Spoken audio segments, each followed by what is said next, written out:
Hello everyone, welcome to my channel the learning explorers. आज हम इस वीडियो में पढ़ेंगे कि सर्कल का एरिया पाई आर स्क्वायर क्यों होता है।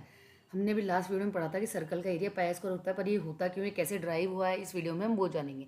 ठीक है, सबसे पहले क्या करेंगे बच्चों, हमने एक सर्कल लिया है। देखो इसके स्टेप बाय स्टेप देखेंगे। सबसे पहले हमने क्या किया, एक सर्कल लिया, इनको आराम से गोल भागों में डिवाइड कर दिया। उसके बाद हमने इस सर्कल को क्या किया, आधा कर दिया, हाफ भाग में सेमी सर्कल बना दिया। ऐसे करते करते हम इसके बहुत सारे टुकड़े कर लेंगे। जैसे हमने इस पिक्चर में आप देख रहे हो, इसके हम छोटे छोटे छोटे बहुत सारे टुकड़े कर लेंगे। ठीक है, ऐसे करके और हम इसके छोटे छोटे टुकड़े कर लेंगे। ऐसे करके जितने टुकड़े हम करेंगे उससे ये एक रेक्टेंगल फॉर्म कर लेगा। ठीक है ना, रेक्टेंगल की शेप इसमें आ जाएगी। तो अब देखो बच्चों, रेक्टेंगल का फॉर्मूला क्या होता है, रेक्टेंगल का फॉर्मूला क्या होता है, लंबाई गुणा चौड़ाई, मतलब लेंथ इनटू ब्रेथ।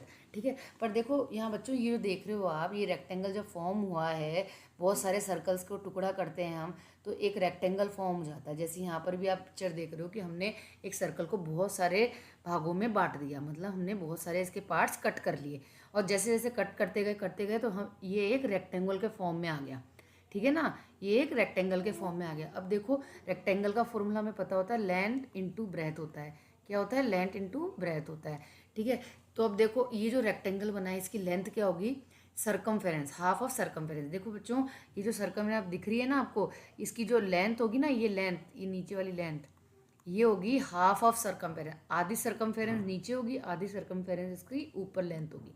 ठीक है ना, तो टोटल सरकमफेरेंस कितनी होती है सर्कल की, 2 पाई आर। ठीक है, तो आधी हो जाएगी पाई आर। तो इस रेक्टेंगल की जो लेंथ हो गई वो क्या हो गई, पाई आर। ठीक है, और जो इसकी ब्रेथ है वो इस सर्कल की रेडियस हो जाएगी, जो कि होती है आर। आया बच्चा समझ में? क्या आया आपको समझ में? जो सर्कल की परिधि होती है, जो सर्कमफेरेंस होता है ना, वो आधा जो सर्कमफेरेंस होता है वो नीचे वाली लेंथ होती है, और आधा सर्कमफेरेंस होती है इसकी ऊपर वाली लेंथ। ठीक है ना, तो ये पूरा सर्कल मिला के रेक्टेंगल बना है ना, इसलिए इसकी सर्कमफेरेंस जो 2 पाई आर होती है, तो आधी नीचे होगी, आधी ऊपर होगी। ठीक है ना, तो दोनों तरफ लेंथ लेंथ होगी। तो जब पूरे क्या 2 पाई आर है, तो आधे का क्या होगा, पाई आर। ठीक है बच्चों, अब इसकी लेंथ हो गई पाई आर और ब्रेथ होगी आर, जो कि इस सर्कल की रेडियस है। तो हम यहाँ लिख देंगे, तो क्या होगा, जो ये जो रेक्टेंगल है ना बच्चों, ये सर्कल से बना है। किससे बना है, ये सर्कल से बना है। तो इसका जो एरिया होगा, इस सर्कल का जो एरिया होगा, इस रेक्टेंगल के क्या होगा, इक्वल होगा, होगा ना।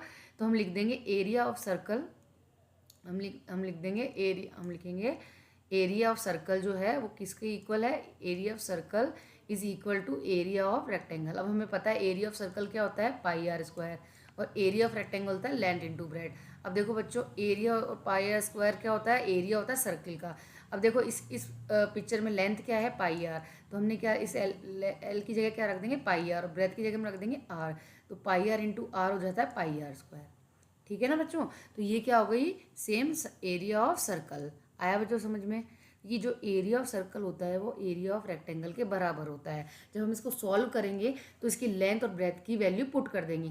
लेंथ होता है पाई आर, जो कि हमने यहाँ पर इस फिगर में देखा है, और जो ब्रेथ होती है वो होती है रेडियस, ये होती है ब्रेथ। ये क्या होती है, वो होती है ब्रेथ, जो कि है रेडियस। तो यहाँ रख देंगे रेडियस। तो आर इंटू आर क्या होता है, आर स्क्वायर, तो पाई आर स्क्वायर। तो एरिया ऑफ सर्कल क्या हो गया, 12। ये हो गया अपना डेरिवेशन प्रूव। आया बच्चों समझ में? आया आपको? तो हम इसको कैसे लिख सकते हैं, जैसे अगर लिखने चाहें तो हम कैसे लिखेंगे, जैसे observe the below figures carefully, if we split up the circle into smaller section and arrange them symmetrically, it form a shape of parallelogram. when the circle is divided into even smaller sectors, it gradually became the shape of rectangle. The more the number of sections it has, more it tend to have a shape of rectangle. ठीक है, then the area of rectangle is length into breadth. The breadth of rectangle is radius of circle. When we compare the length of rectangle and the circumference of a circle, we can see that length is half the circumference of circle, which is pi r. Okay, and the area of circle is equal to area of rectangle form. This is length into breadth, then pi r into r, तो pi r square. Therefore, the area of circle is pi r square, where r is the radius of circle and the value of pi is 22/7 और 3.15. आया बच्चों समझ में? सबको आ गई ये बात समझ में? आ गया कि हम सर्कल का एरिया कैसे निकालते, तो कैसे ड्राइव करते हैं। कुछ भी डाउट हो तो मुझे कमेंट में ज़रूर लिखना, और अगर ये वीडियो अच्छा लगा तो प्लीज़ मेरे चैनल को लाइक शेयर सब्सक्राइब ज़रूर करना।